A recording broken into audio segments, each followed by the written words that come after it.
Thank you, everybody, for attending another one of AMC's webinars. Our goal for these webinars is to continue our process of ongoing education for our board members and associations so that board members can feel empowered when reviewing the information presented to them by their managers to make responsible decisions and exercise their fiduciary responsibility. This evening, we will be listening to a presentation by Mike McDermott of the Browning Reserve Group. Obviously, it being budget season, where this is a big time where a lot of associations are reviewing their reserve studies, and so it's important to know how to read those reserve studies. So Mike will be going over that with us this evening. If you have any questions, Mike does have time set aside at the very end of his presentation to answer any questions that may pop up. In the meantime, so you don't forget, there is a question and answer chat function. You can put in all of your questions in there. We will be reviewing those and auditing those and providing them to Mike to respond. This webinar in totality will be available for review by yourself or other board members who aren't able to attend on AMC's YouTube channel. So that'll go up within a matter of days. By next week at the latest, this entire webinar will be available for you to review on the YouTube channel. And you can find that through our website, ASSOCMC.com. Without further ado, Mike, I'll turn it over to you. All right, thank you, Tony, and welcome everybody for showing up tonight. I think it's wonderful that homeowners and board members want to take the time to understand their community, and hopefully I can help you understand it a little better. And before I jump in too far, just kind of a joke, the reserve studies at this time of year were kind of like CPAs producing tax returns right before April 15th.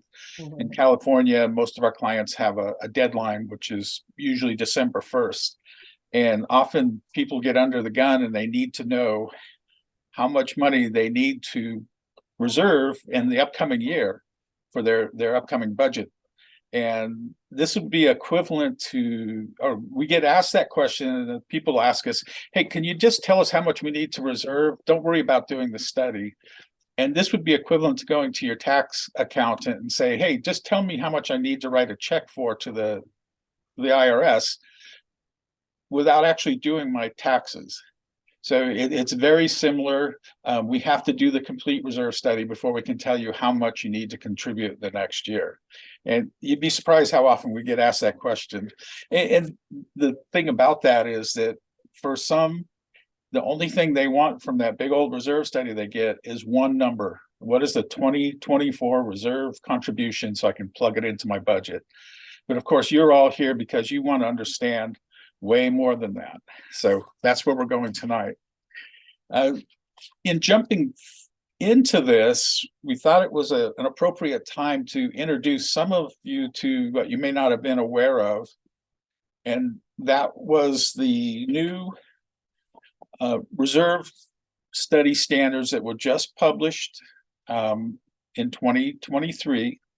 And I'll get into it. We're not going to go deeply here, but I just wanted to bring these up.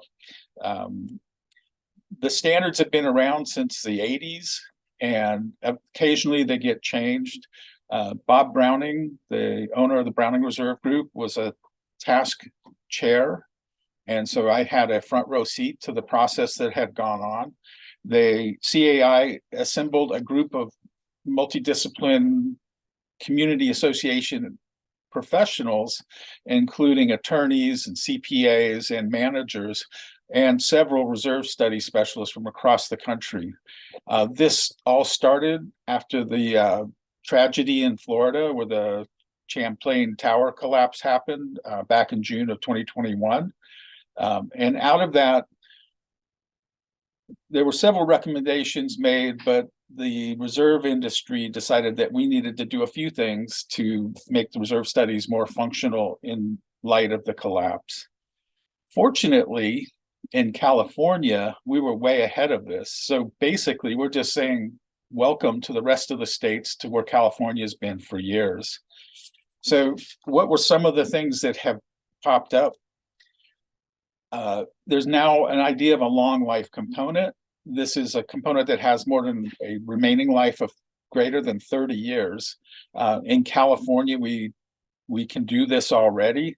In some other places, this was considered controversial.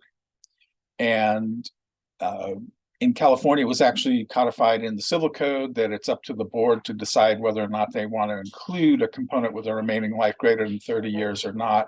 So we were way ahead of this. Another portion of this is the non-physical. And what does that mean? Reserves can now actually include the reserve study fee itself. That's not a physical thing. Also, inspections such as the structural inspections that are now required in Florida to look at the building. And there are other expenses that can now be included in the inventory, in the components inventory. There is finally a definition of adequacy, and I may talk about this quickly, but in the past, there was no definition of the adequacy in the national standards. California has required reserve specialists to actually state whether reserves are adequate or not. And unfortunately, California didn't define adequacy. So I'll mention this later, but there is now a definition in the standards. And the idea of supplemental reports also came up, and the idea of a preventative maintenance manual, which is something that already happens in Oregon, and periodic structural inspections. And this is primarily for buildings that are multi-story buildings and built on parking garages and whatnot. So these are things that are supplemental. California, of course, we already have the balcony bill, which requires a supplemental report that reports on the balconies, and that information is fed to the reserve study. So once again, California was kind of in front of that. So if we want to read a reserve study, we probably ought to understand what it is and why we're doing it, and that there are two important parts to the study. So I want to really emphasize the two parts. And just remember that I said that, and we'll get more into that as we move along here. So what is the purpose? Well, obviously it fulfills the civil code. I mean, obviously it pays my paycheck. So those are the obvious things. The attorneys will tell you that it helps fulfill the fiduciary duty of the board. And what does that mean? Well, the board has a responsibility to properly fund not only the operating, but the ongoing repair, replacement, and maintenance of the association's obligations. And those would be the components in a reserve study. It's important for budget planning, which is obvious. As I mentioned earlier, sometimes all that comes out of the reserve study is what's that contribution for the upcoming budget. But it's more than that. We'll talk a little bit about that. It's now maintenance planning. You're going to see more and more maintenance type items in reserve studies after the new standards came out and now actually encourage maintenance. And I think one of the most important things is what I consider the consumer and member protection. And what does that pertain? The idea is that when you move into an association, you're given full disclosure about what your HOA fees are going to be and what other things that you have to do in your performance. And one of the most important things that can come out of that is understanding what's going to happen to contributions in the future. And we're going to talk about that, but the reserve study presents what's going to happen in the future as far as reserve contributions, and i.e. what's going to happen to your assessments.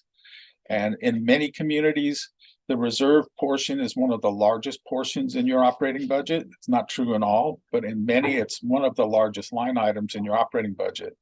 So presenting this 30-year perspective is important, and it allows consumers to see what they're up against, or hopefully not up against. So what are the two parts? And I wish to emphasize that these two things are to be taken separately. We have the physical analysis, which is all of the components, all of the items that the association is responsible to repair, replace, and maintain. These are determined by looking at your governing documents, the legal description of your entity, whether it's a planned development or condominium or other type. An understanding from the board of how things are maintained. There can be more than one way to do things. And then there's the financial analysis. And basically that's the funding plan and some statuses that go with that. So the two parts, the physical happens first, the financial happens second. If you look at the two separately, you've already learned a lot tonight. And what you want to do is you want to look at the physical first. If you're evaluating a reserve study and reading a reserve study, first understand what the components are. And we'll talk about what components are. And then we need to agree, or if we disagree, we need to revise, but we need to come to agreement on what the obligations are. And we need to have reasonable estimations of costs and life and whatnot. Once that is solid, once we have that nailed down, then we go and look how we're going to pay for it. And that's what the financial analysis is for. So all reserve studies contain these two parts. And depending on the provider, some of these parts may be presented in several different ways. And that is true of my firm. The physical parts are presented in 2 or 3 different sections, and the financial parts are presented in 2 or 3 different sections. And they just present different dimensions of looking at things. There's different ways of looking at things. So, but just remember there are these two parts. And remember that we look at them separately, with the physical first, financial second. So the physical, which under the new standards is not so much physical anymore. And so we're now allowed to put in things like the reserve study itself. So that's not a physical thing you're going to replace, like the swimming pool pump. And so it's now okay to put that in there. In a certain sense, you might think of the components of a reserve study as synonymous to line items in your operating budget. And in a certain sense, they're very synonymous. The big difference is that a reserve study is looking at 30 years instead of an operating budget that's looking at 12 months.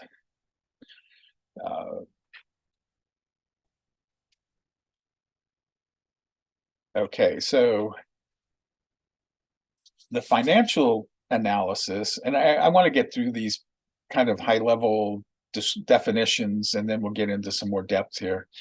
The financial analysis provides a status, and we do this in several ways, but percent funded or cash balances, we can talk about what these are. And the most important part is the 30-year funding plan. The 30-year funding plan shows the recommended reserve contribution for the complete 30 years. And if there are other things, other activities going on, those might be bank loans, might be special assessments, it might be loans to and from reserves. These things are all shown in the 30-year funding plan.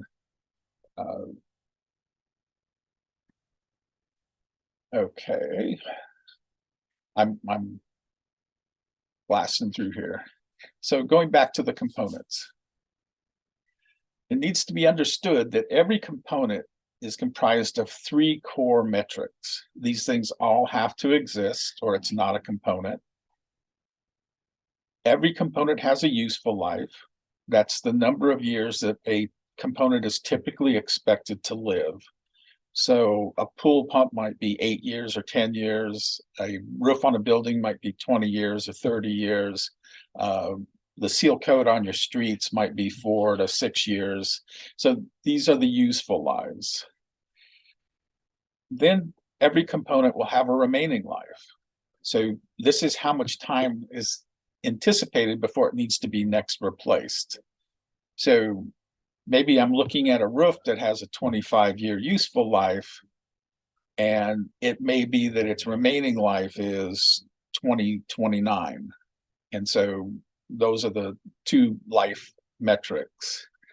And then there's a current cost. How much is it going to cost to replace the roof? And maybe it's $850 per square, which is 100 square feet. And that's what it would cost to do it today. Obviously, in 2029, it's going to be more expensive because there's inflation. and we'll talk about how inflation fits into the model. So the component inventory is generated by the reserve specialist the first time he's on site, and performing a site visit we call a full reserve study. And that's where he does the inventory, looks at everything, he measures everything or quantifies all of the components. He or she will evaluate the condition, estimate remaining life, estimate useful life, estimate costs. And so that happens all on the first site visit. In subsequent site visits, we obviously don't need to inventory again, unless you're still building out. But once the community is built out, we don't need to re-inventory every time we're on site. So we're not going to go back and count everything again and measure everything again, with the few small exceptions. Some things come and go, like furnishings, we might have to recount. But all the other steps will still happen. We'll evaluate the conditions, we'll reevaluate remaining lives, and we may reassign useful lives. So we're going to look at those metrics and reassign them every time we're on site. So the years between site visits, we will still adjust costs, and we may adjust life depending on feedback that we receive through management and from the board about how things are progressing. So we're not on site every year. Things do change. And so we get information and we do revise these things. Generally, during the updates without site visit, we're concerned more about costs because we're not there to look at things. But everything is open and we will reevaluate and change things as necessary. So even though we're not on site, the reserve study that gets produced is equivalent, except it doesn't have our eyes on it, to the site visit type studies.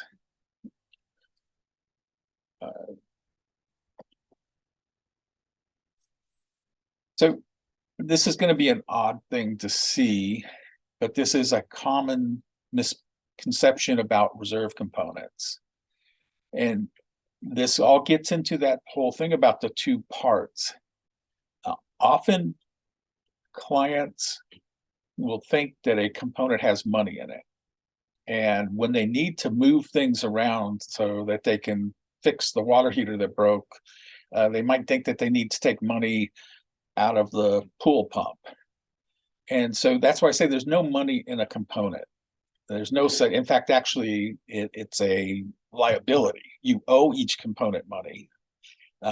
There is money in a reserve account, and that reserve account's available for everything. And so that's why I'm making a point here. Components are not individually funded.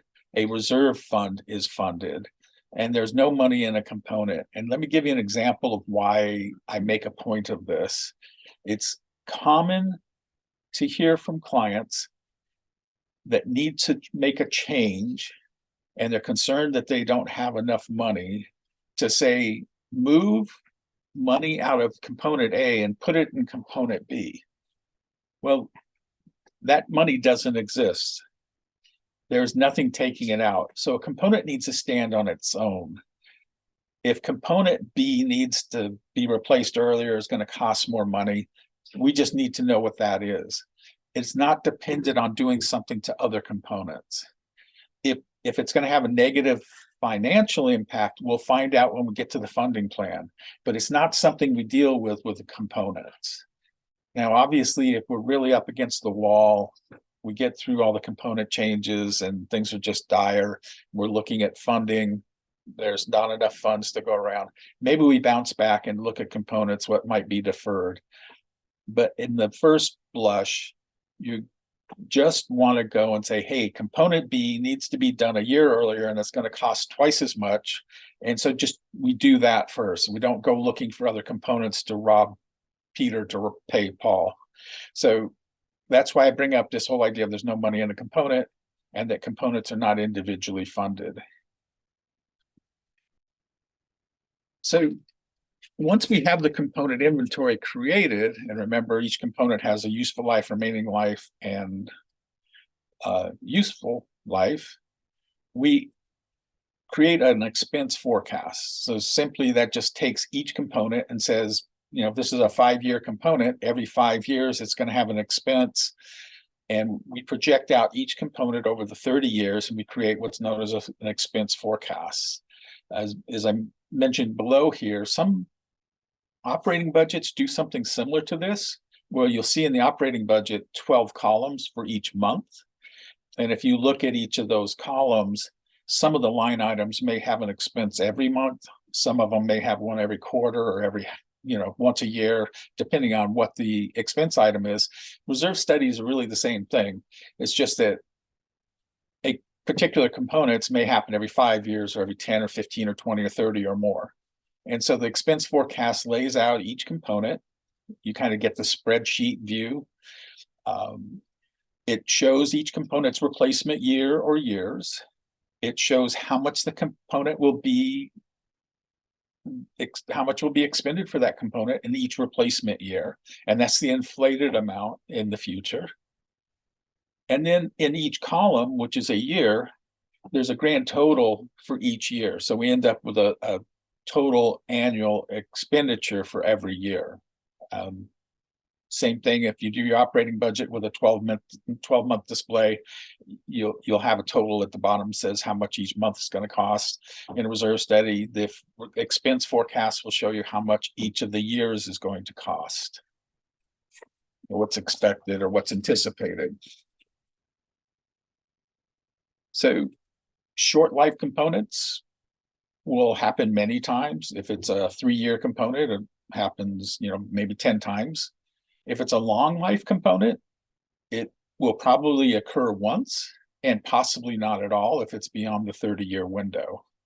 So the component, even if it's a long life component, it's still part of the study. It's just beyond the expense, which the expense forecast, which typically only shows the first 30 years.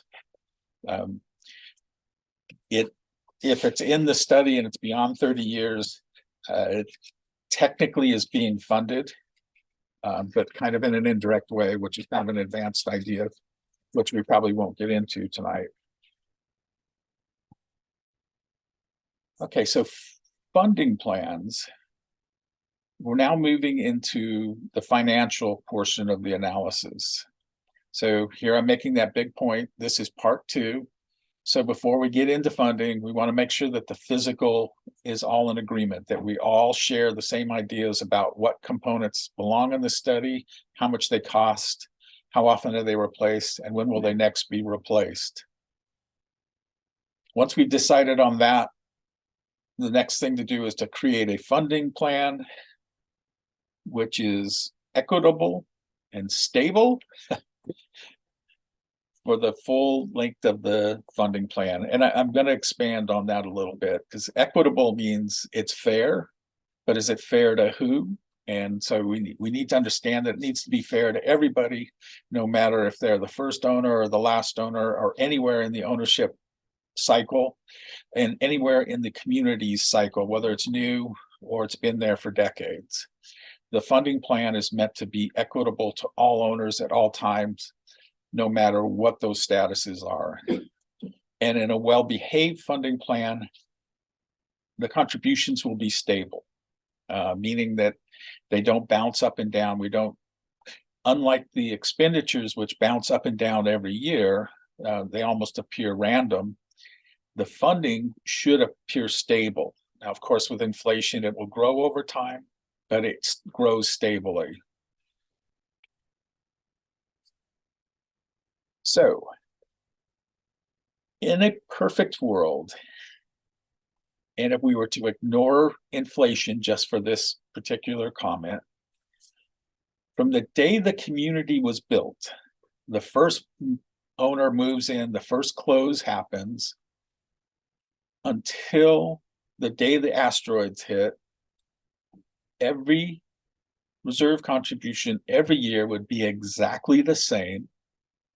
It wouldn't matter if you were about to make the biggest expenditure, perhaps for roofing or for asphalt or for painting. And it wouldn't matter if you just completed those expenditures. So in the perfect world, we don't expect to have to quickly ramp up reserve contributions just because of big projects coming up in the next year. And vice versa, we don't expect that the contributions will drop just because we finished doing the large projects. The idea of constant is that you're spreading out the contributions to pay for everything equally over time.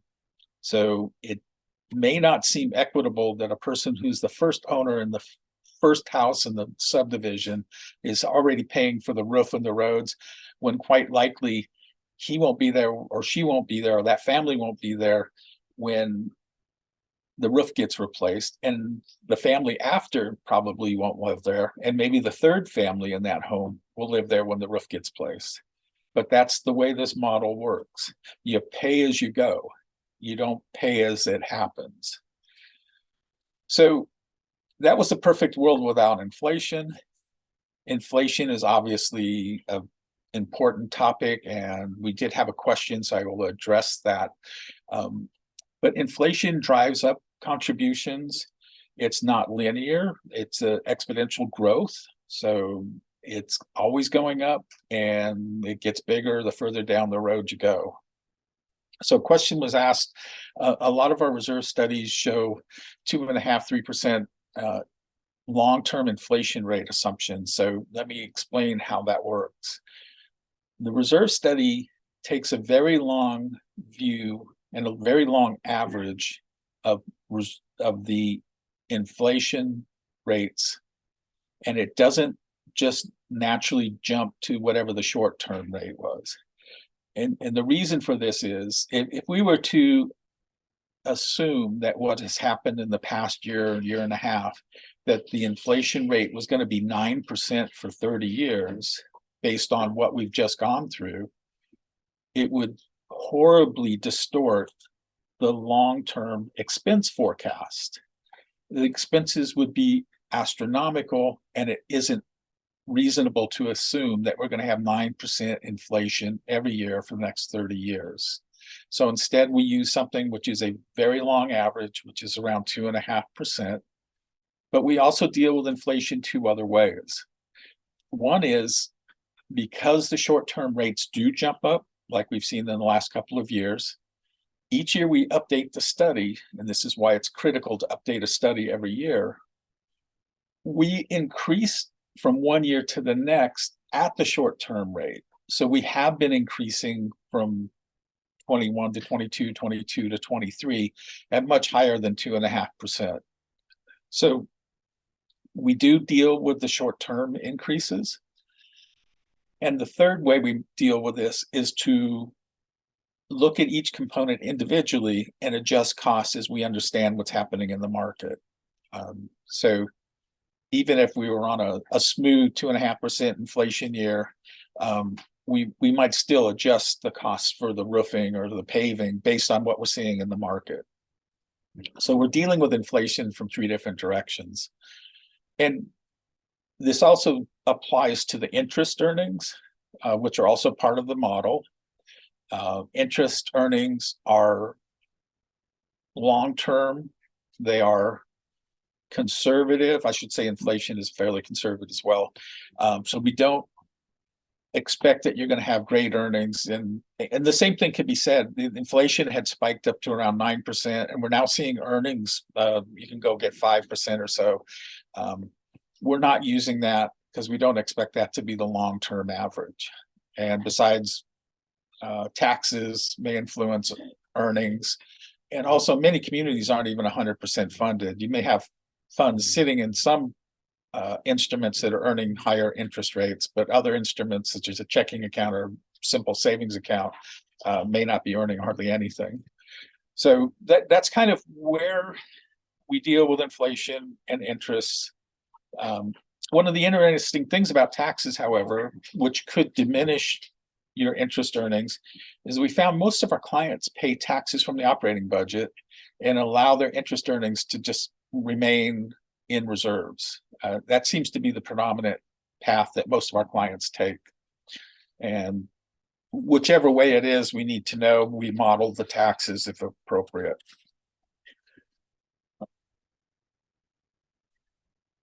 Okay, so we talked a little bit about what the funding plan is about. So we need to talk about goals. And this is a long topic. I could probably do a full hour just talking about these goals.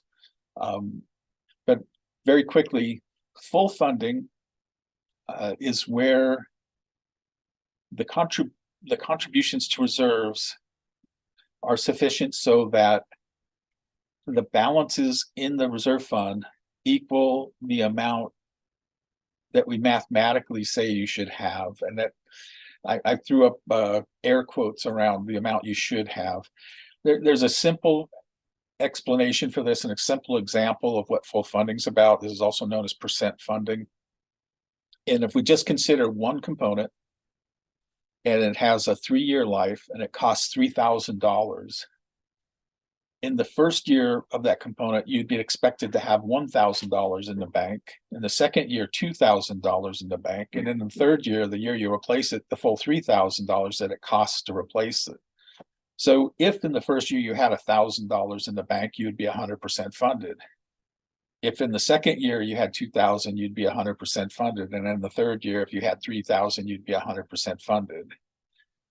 However, in the second year, if you were supposed to have 2,000 and you only had 1,000, you'd be 50% funded. So full funding is where you have 100% funding based on that simple example.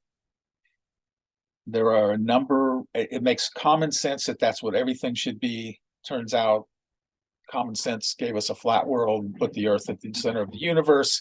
So common sense doesn't always work. Turns out if you dig deeply into full funding or percent funded, you're going to find out that it doesn't work the way you think it does. And that's a long discussion there. So we're going to talk about some other things. The next goal is known as a threshold goal. This is the goal that Browning was, actually, I think I've got that right here. This is the goal that we typically recommend. And so what is the threshold goal? This is where we set a minimum reserve fund balance dollar amount. And that dollar amount is based on the mixture of components that you have, the type of community that you are, and basically it really emphasizes certain life safety type issues and components. And I'll give you some examples on both ends of the spectrums. A high-rise building with elevators and firefighting equipment and life safety systems, those reserve components are critical to that building and to the reserves. So in that type of building, we might recommend that the balance, the reserve fund balance, never drop below 10 or 20% of what it would cost to replace all of it today. And that's because those are the kind of communities where it would be catastrophic if they couldn't keep their elevators running or if they had to shut the building down because their fire safety system failed. So those are more critical, they're more risk. And so we would have a higher cash threshold. Now contrast that to many of the communities that we have, and I suspect most of the ones we're talking to tonight, where maybe your main components are the pavement and maybe fences and gates around the community. Maybe you have a sound wall and maybe some irrigated, maybe a mini park or something. Those things are not life sensitive. They're not critical. And so there we would go with a lower percentage, perhaps 5% of the cost to replace everything. So we judge this looking at the type of community and the type of amenities. And that's where I throw in here. It's sensitive to the component type and the community type. So your condo is going to tend to be higher than your planned development. And that's because in a condo, you're usually responsible for roofing, which is kind of critical. And in some planned development, you may also be responsible for roofing, but not always. So a planned development is probably going to tend to be lower on the threshold setting that we do. So viewing funding plans, and this is sort of where we get into really, I'm getting away from definitions, and this is more about what you need to do. as you look at a funding plan. This is more about how you read the funding plan or how you read a reserve study. Consider the long term. And I say that because in my opening comments, I talked about the desire to know what the contribution will be in 2024. Well, it's a 30-year plan, and it's really important to understand what's happening over 30 years. Quite often we can do almost anything to get us past the next year, unless you're really up against the walls. The roofs are leaking, the streets are all potholed. But usually we get you through the next year, but it's the following years. What's happening with the reserve contributions? Are they growing insanely fast and incredibly high? Are they staying somewhat similar and maybe even decreasing? So look at what's happening over time. Don't just concentrate on next year. Another important point is what we call the critical year. When you look at the funding plan, and in our reports, we include a chart so it jumps out at you.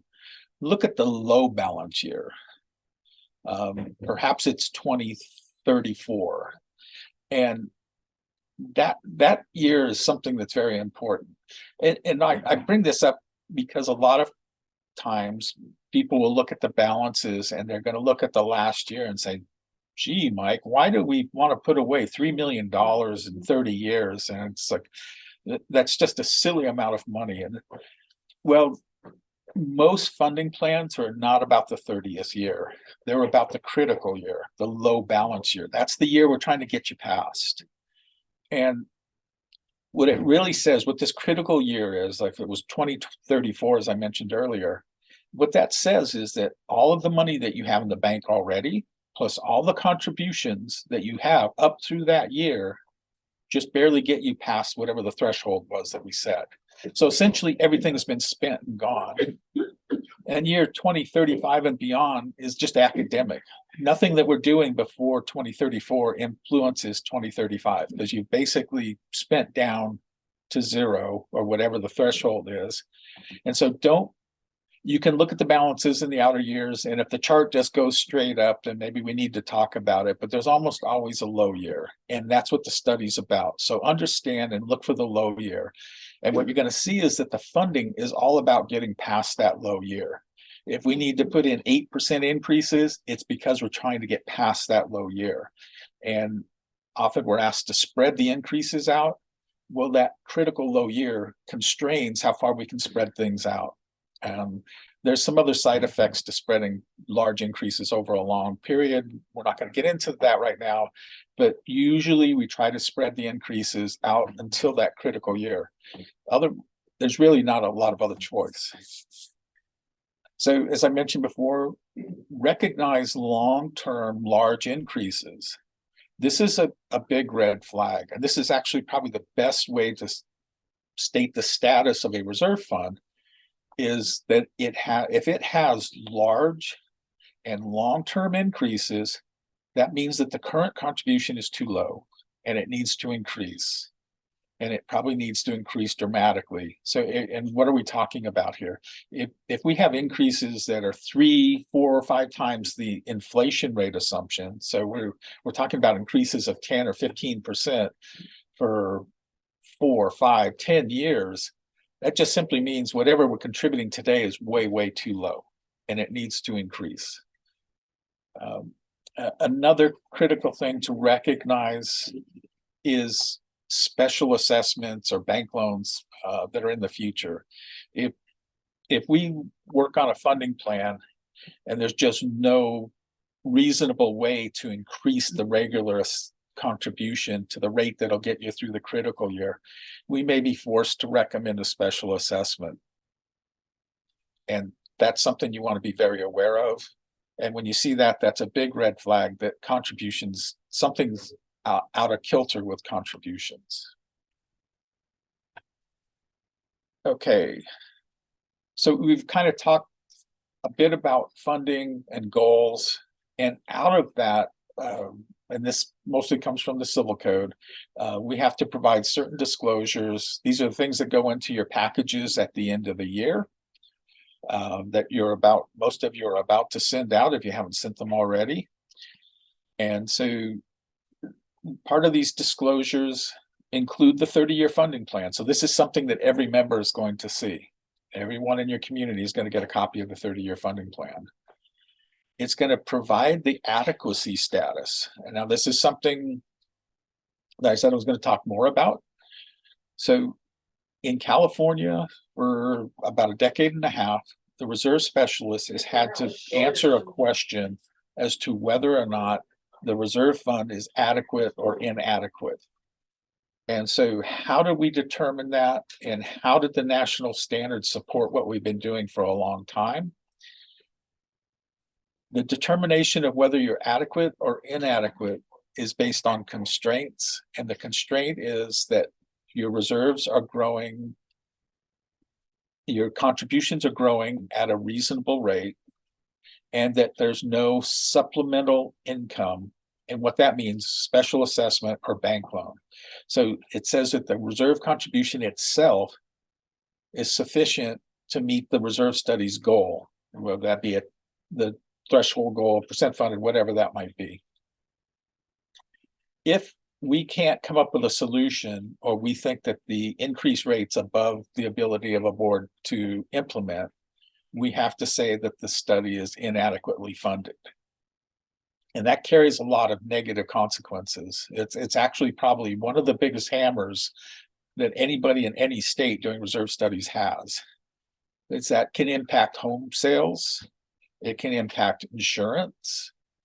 It might even impact which management company would take you as a client. So this status that's mandated and required every year can have a big impact. Now that I got past that, I just swung the big bat. We have the summary of components, which I would admit, if you mailed that to me, is useless. You can't tell anything from that. So because the Civil Code doesn't require that you receive the whole study, you can tell this is kind of dated because everybody can receive things electronically. It doesn't matter how big it is anymore. But going back to the old days when these things were all copied on a mimeograph machine and put hands shoved into an envelope and mailed to everyone, the Civil Code allowed us to summarize. Unfortunately, the summary is useless. I couldn't read it and make sense of it. So get a copy of the full study. That's that's my recommendation.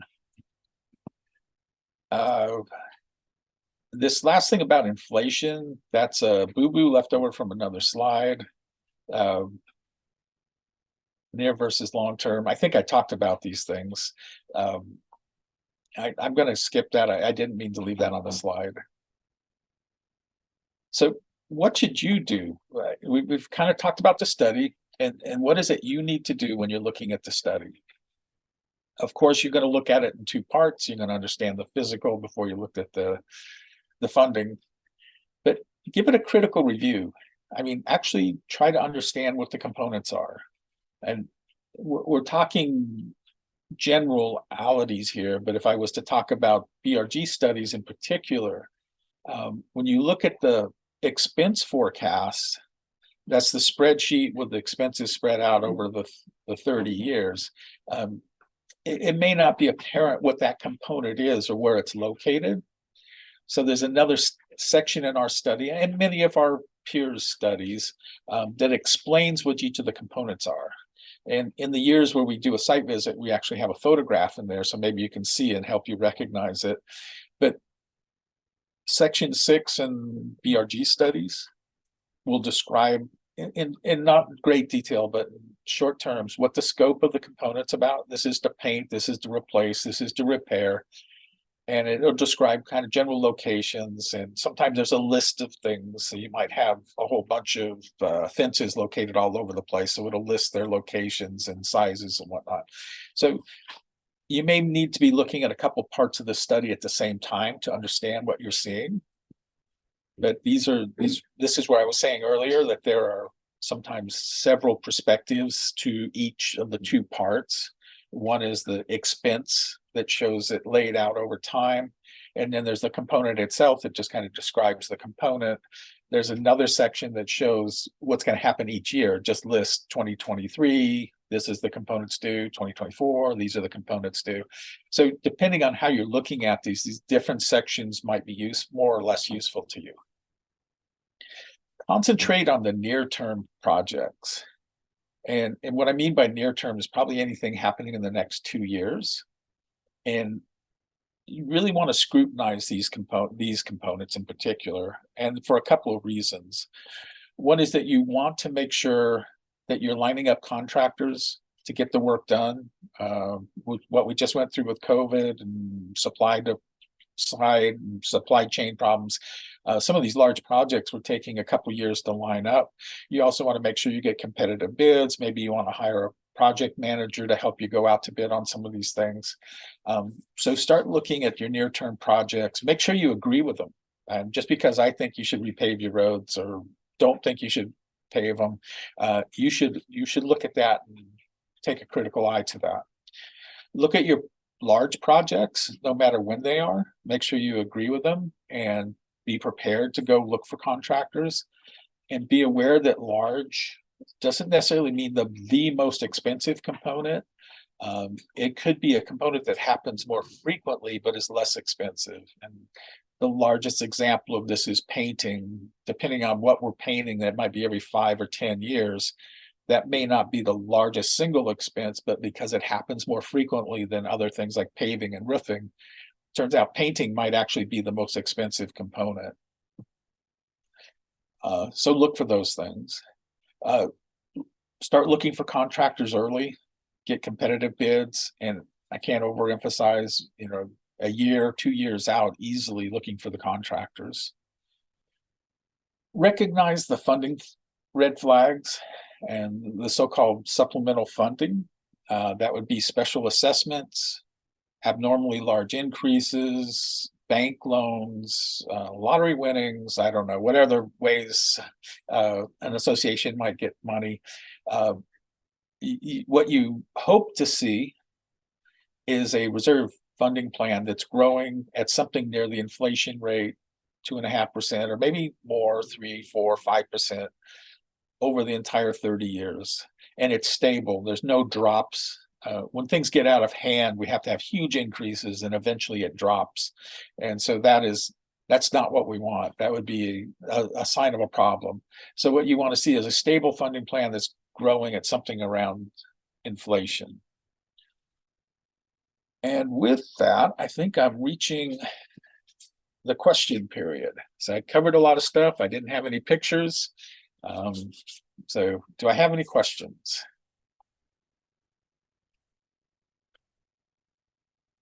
If any of our participants have any questions, I don't know, you want to raise your hands or put something in chat? Oh, hi. I've got 9 different board members here. If you have any questions, you can either raise your hand or you can put your question in chat.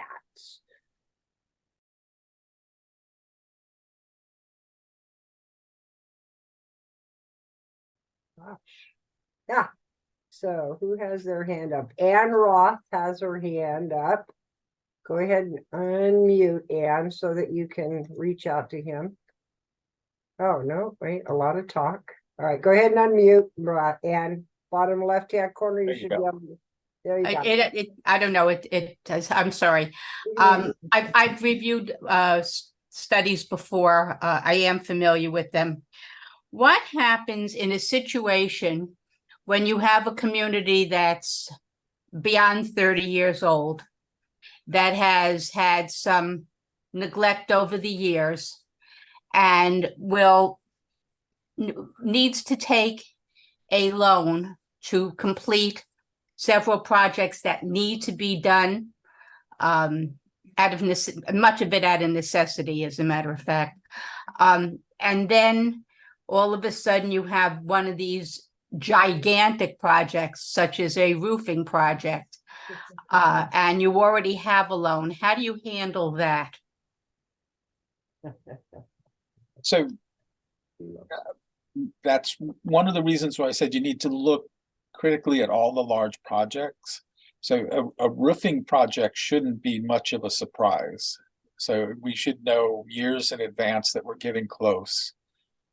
So the first part of the answer would be proactive about that. The second part is the reality. What happens if we end up there?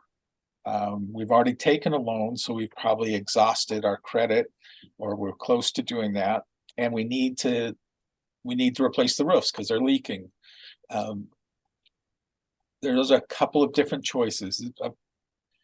You can always do a combination of things: special assess, get a loan, and with a little luck, possibly split the work up and spread it over a couple years. Now, that doesn't make it cheaper and probably drives the costs up, but you might be able to address the worst problems first. And so that's kind of when we get into that really difficult situation, we have to try to do all of these things. And there's not a rosy answer to what you're asking. It's a challenge. Thanks very much for that answer, but question I have for that, when you need to have a special assessment for such large projects, and all of a sudden you now have to go out to the community to request the authority to do so, because you aren't able to do anything more than a 5% over the gross budget costs over in a year. How do you go about handling it that way? Because you're going to need more than the typical 5% increase. Okay, and that's obviously a big challenge. I'm stating the obvious. Mm-hmm. So the best tool that I'm aware of, and this is kind of like say no to drugs, is communication. You just have to get in front of the community, have town halls, invite someone like myself, managers, roofers, other contractors, get in there and just state the facts. This is where we're at. These roofs are leaking. We're going to lose our insurance if we don't replace these roofs. There's all kinds of bad things happening. We really don't have a choice at this point, but it requires communication, and often it's going to have to come from others than the board members, because often board members all of a sudden aren't your best friend when this kind of news comes up. Always. So I've done this many times. I've gone to and Bob Browning, we both do these types of meetings, and hopefully you can get people interested. That's another challenge. But people engineering is probably the most difficult part. So communication is the best thing. Sooner the better. Also, take advantage of the civil code. California gives a very important tool, and that's increasing the contribution. If you increase the contribution by 20%, and remember, that's the total budget, so maybe more than that goes into reserves. It depends on constraints with the rest of your operating budget, but take advantage of that full 20%. And if you do that over a couple of years, 20% compounded can grow contributions pretty rapidly. Obviously not in 1 year, but 2 or 3 or 4 years, 20% increases will bring in quite a bit of money. So those are some of the tools you have. But unfortunately, though, there's not always a great answer to that question. Thank you very much for your help. I appreciate it. Okay, Bob Mueller. Can you hear me, Barb? There you are. Yes, dear. Go ahead. Okay. Hey, Mike, I remember reading somewhere that the state of California is going to mandate that a community or HOA have a certain amount in their reserve funds. I don't know if I put that exactly right, but they're going to require a certain dollar amount in an association's reserves by law. I have no idea what it's predicated on, but I was wondering if you knew anything about that. I'm not aware of legislation currently. I try to stay involved with the legislation, especially since it's happening right here in our back door. I've heard that same rumor for about as long as I've been doing this, so for about 20 years. I don't know. The idea of needing full funding. And the one that I heard, and this was a long time ago, is that would require associations to be fully funded within 10 years. I would personally probably lobby against that, but I'm not aware of movement that I'm not going to say that I'm the end all to that question. The rumor we heard, and it was back almost a year ago, Mike, was that California was one of the few states that didn't have a minimum amount that they were supposed to be funded, like 30%, 40%, and that there was potential legislation that was going to say you had to get 40% or 50% because and that was about a year ago that started. And it was from something that was said at one of the luncheons or one of the educational things we all go to. And I just don't know if it had gone any further in legislation.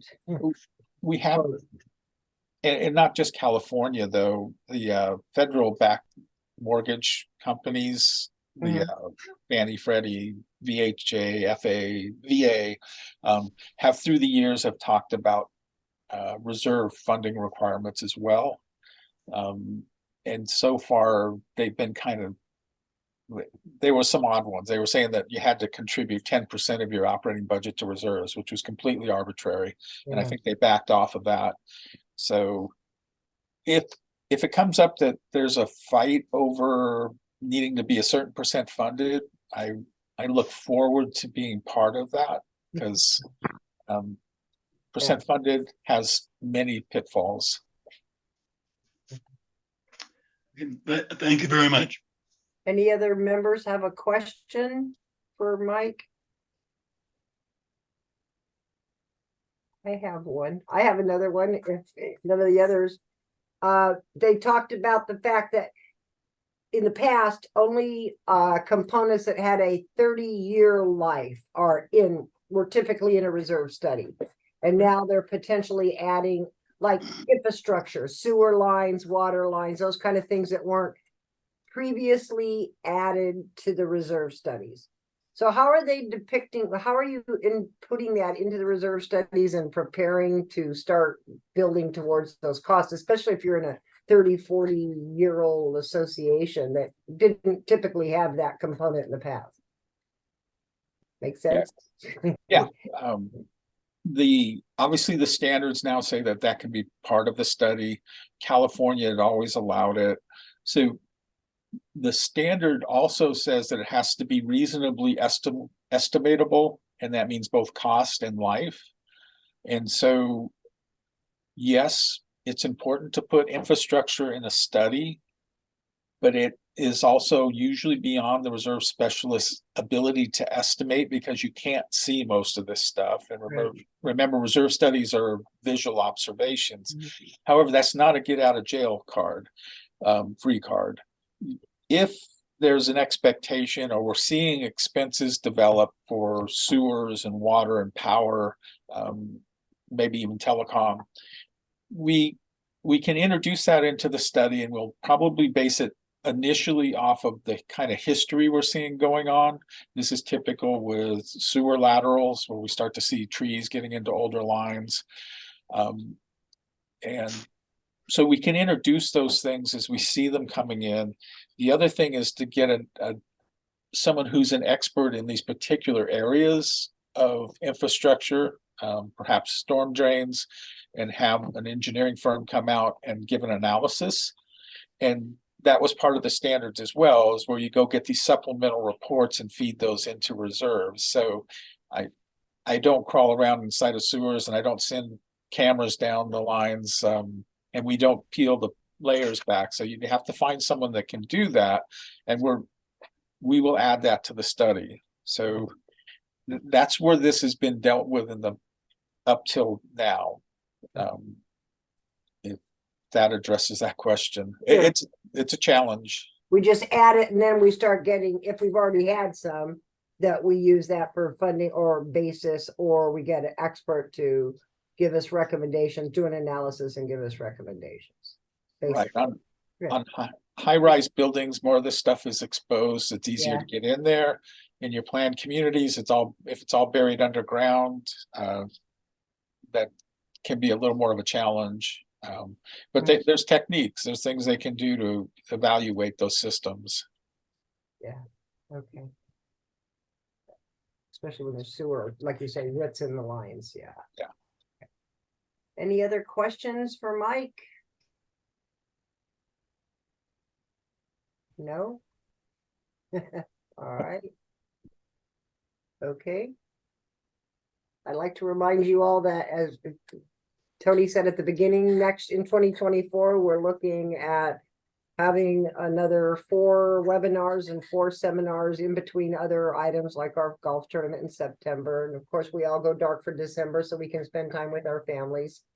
But be watching out for invitations. And again, we ask if you have any topics that you would like education on, feel free to email us or respond in the survey that they'll send to you after and let us know some of your questions or concerns so we can help you come up with good educational topics.